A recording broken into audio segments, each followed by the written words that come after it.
Hey guys, welcome to the last video of the Public Land Challenge, where we sit down and recap with Dan, Joe, and Garrett, kind of just our strategy going in and what we would do differently, knowing what we know now. So we've all made it back to Iowa, and tonight is the night before Iowa's archery season opens. Archer's Eve, if you will. And Ted and I are pretty excited because we went out doing a little scouting tonight. We were just driving around some of the public land pieces that we were interested in hunting tomorrow, and just trying to see where the deer were moving, and we ended up running into a really good buck in a spot that we actually scouted just a couple months ago. So got a really good game plan for the morning. We're going to sneak in there. We're going to have wet conditions, a little bit of wind. We think we can get really close to where we would suspect this buck's going to be bedded. That's how confident we are. We're going to see one of these things. We're bringing two bows in there. So we're going to go right from this last video in Minnesota right into hunting Iowa. If you guys want to see more cool stuff, check out our Facebook, Instagram pages. We're always posting new cool content there that, doesn't make it to YouTube. Also, Ted has got the Hunting Public apparel on. You can check that out on Legendary's site or our site. It'll take you over to Legendary's site. And if you do buy it, you are helping support us and keeping the deer tour going. So we really appreciate you guys watching. We're just having a heck of a time this season. We're super excited about it. Just continuing to roll on. I'm just out of control. All right, that's enough talking. We're going to jump into the recap of the Public Land Challenge. Hopefully you enjoyed it. Something we plan on doing a lot more of in the future. Kind of trying to make this an annual thing. So, Public Land Challenge recap coming at you. I think that the hills and stuff, those deer aren't going to move. They're going to sit on those acorns. Right. It's going to be hard. It's going to be hard hunting. Looks like we're getting pressure back here. I don't like this spot a lot. I want to get to the swamps. So we're doing a little road trip because the swamps where we were at had a lack of oaks. So we're going to seek out Cattail Marsh. It's quite the road trip. What are we traveling here?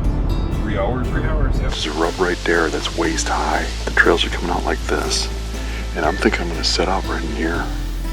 So we're a long way back, but looking at it, there's quite a few islands that way more, so we could be more remote than this. We're thinking we got to get remote, so we're going to go and scoot over to the next island over together. I'm pretty confident about tonight. I think we're getting into some bucks. The sign looks better and better the further back we get. We got bucks lurking back here. It's just a matter of getting on them. And I think the key is going to be those isolated patches of acorns out there in those islands.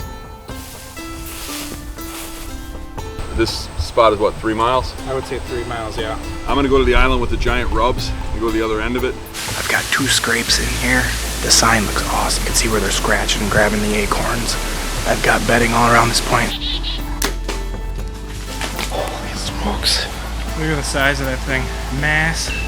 The isolated oaks out here, and you look at this huge area, the oaks are really limited. And if you get out to those limited oaks, that's where the bucks are. And that, I think it's probably easier to kill a buck like this the first 2 weeks of the season here than it probably is the whole rest of the season.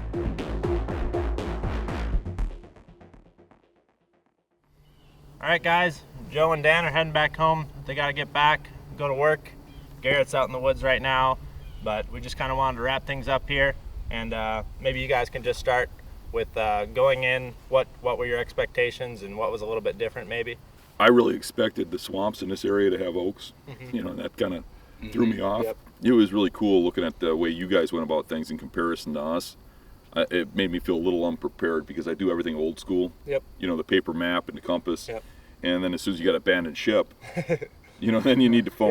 Yeah, we got all these maps on our phones, and right. We're trying to go through plat books and whatnot. Exactly. So I can see where I need to upgrade there.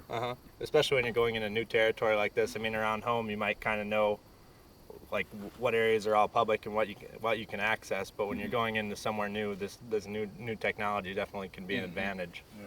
Like we use Onyx maps quite a bit just for the swamp that we were in, because you could use a compass, but if you went straight back north or straight back south wherever the truck was, you'd be going through absolute some nasty stuff, right? So the Onyx was nice because then you could navigate around all that stuff, because we kind of had to make a big loop to get out every night. You can tell what's thicker and what you might be able to get navigate Yeah. through Exactly. easier. As far as doing things a little bit differently, is there anything you guys feel like you would do differently right off the bat? I mean, I know eventually things worked out pretty good for you, but Yeah. So I mean, let's say we were going to hunt that swamp again. Let's say that was a local swamp for us. Rather than starting on the first islands, we would dive into the hot spots right away.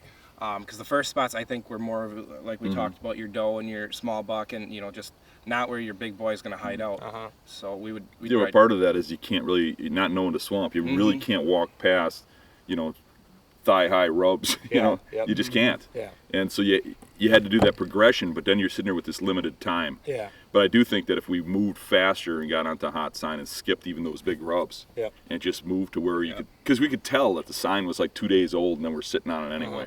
But you got to remember, we're not back home. Yeah. We got a week. Yep.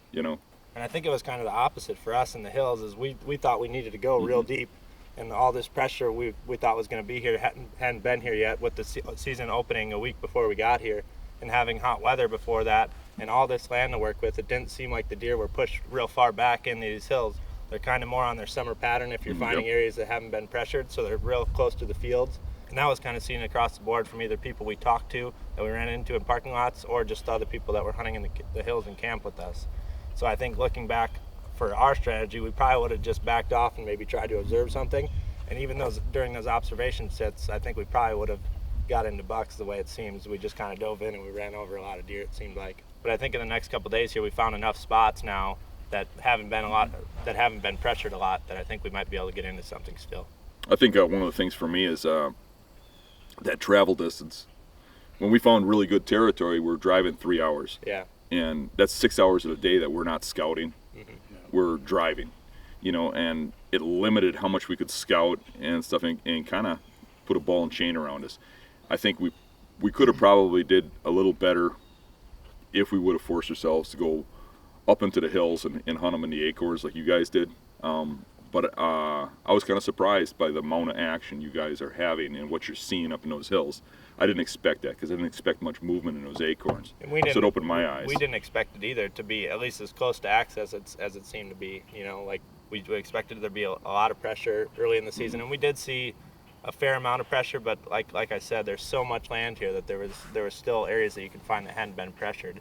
And I think with you saying you had to drive 3 hours away, if this hadn't been the public land challenge, I mean, it would have been a lot different. You guys would have just camped up there right, closer. we would have just moved to that spot. Yep. So I think that can be said about you guys moving. I mean, you have to adjust to your tactics, and I mean, you know how to hunt the swamp exactly like that, and it paid off for you guys.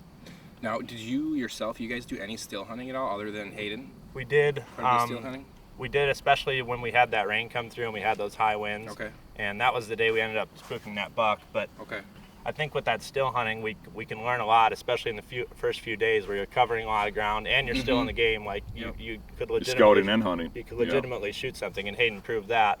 Yep. I mean, we had situations when we kind of botched them a little bit, but I feel like we covered a lot of grounds, and now later in the week here we have a lot of spots that are pretty solid spots that we've scouted out early in the trip. Yeah. Ted, what do you think you learned in the last couple of days? More than you have in a long time? Oh yeah, I learned a whole bunch. Following these guys around. Yeah. I was a little bit jealous that I know you are. I didn't really want the tag. I was kind of wanted to follow you guys around and try to learn some stuff, but it's been a lot of fun. Yeah, a lot of guys I think that we're sitting up here having a party. I mean, we hardly see each other. Yeah. I mean, leave before dawn, come back after dark. I literally didn't see these three since the first day we got here till like the fourth day. I don't think we were hunting mornings, and then you guys were getting up and driving and getting back at 1 o'clock in the morning. I mean, I would look over and hear Ted snoring in the morning before I left, but other than that, I didn't see these two. It was pretty funny. Yeah. That brings something up. I had made a promise to Ted that if we were successful, he'd get a pack of gum, and not just any pack of gum. A pack of Wrigley's. So here you go. Congratulations, Ted. Thank you. Zach, you want to come on in here and share some of your thoughts?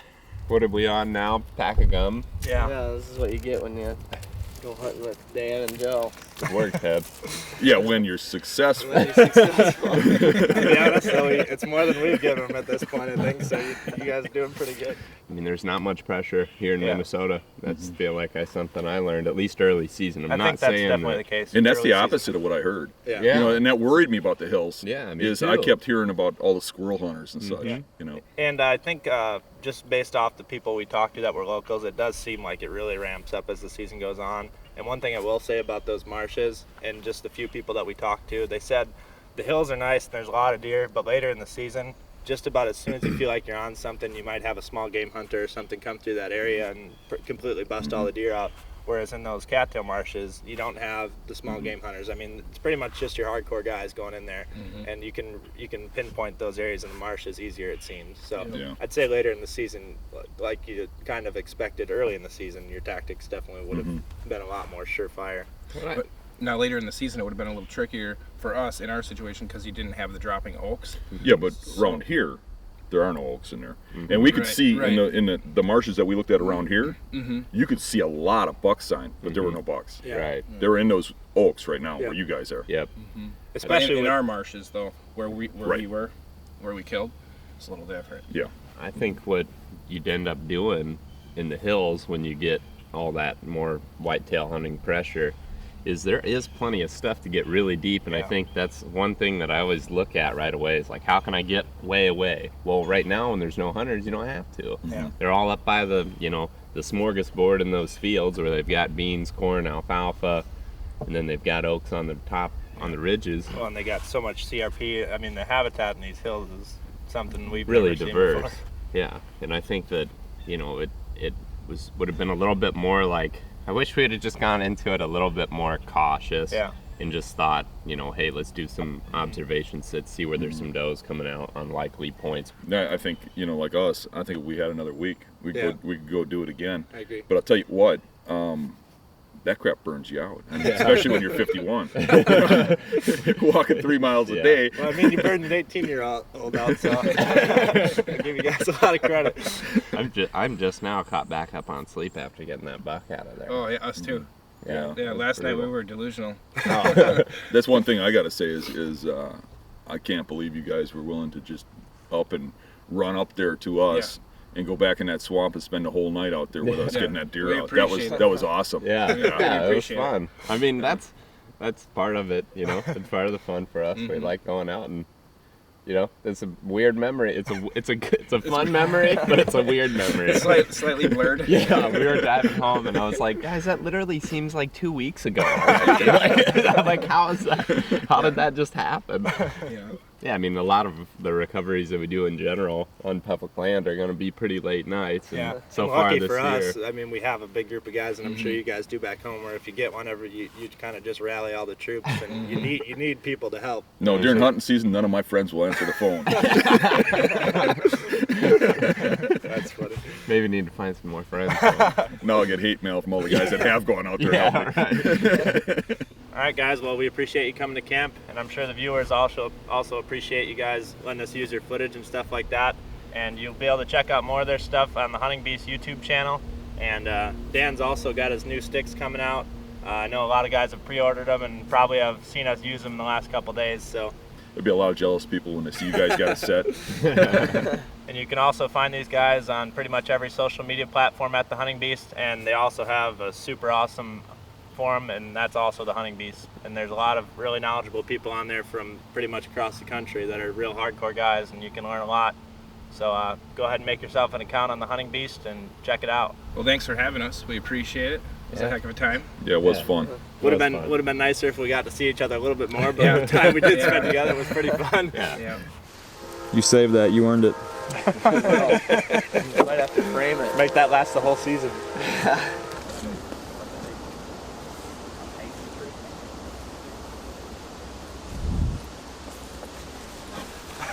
See what you got, Ted. That's how you know it's authentic. There's gonna be a lot of people out there wanting those now.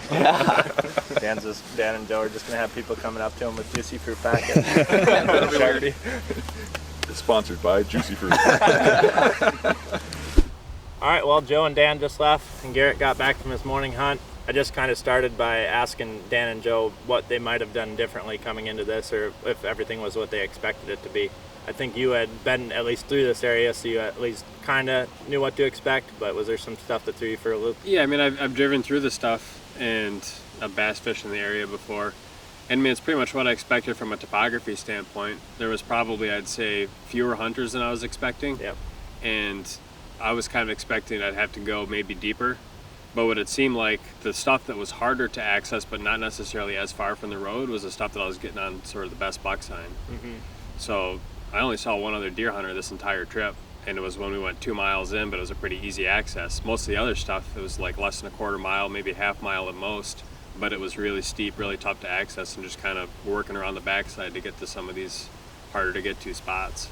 If you were going to come in and do this again, is there anything you would have done different right off the bat? I mean, I can't really think of a lot. I think we handled it about as good as we could have. Mm-hmm. Coming down here a few days prior just to do some glassing definitely wouldn't have hurt. Yeah. I wouldn't have expected that a lot of these deer would be hitting the fields as early in the day as they were, but I mean, I kind of got surprised by that. I mean, even that big buck that I saw, he was out in the field still doing shooting light. Mm-hmm. So that was a bit of a surprise. I'm not used to that on public land. Mm-hmm. But I mean, yeah, I don't really know of anything I could have done totally different. I feel like we did about the best we could. I think for Zach and I, our answer was we just pushed in a little bit too far right off the bat, just because, like you said, we weren't expecting the deer to be as close to the fields as what they were. We expected them to be kind of pushed into little holes, kind of like I think you were probably expecting in these hills. Yeah.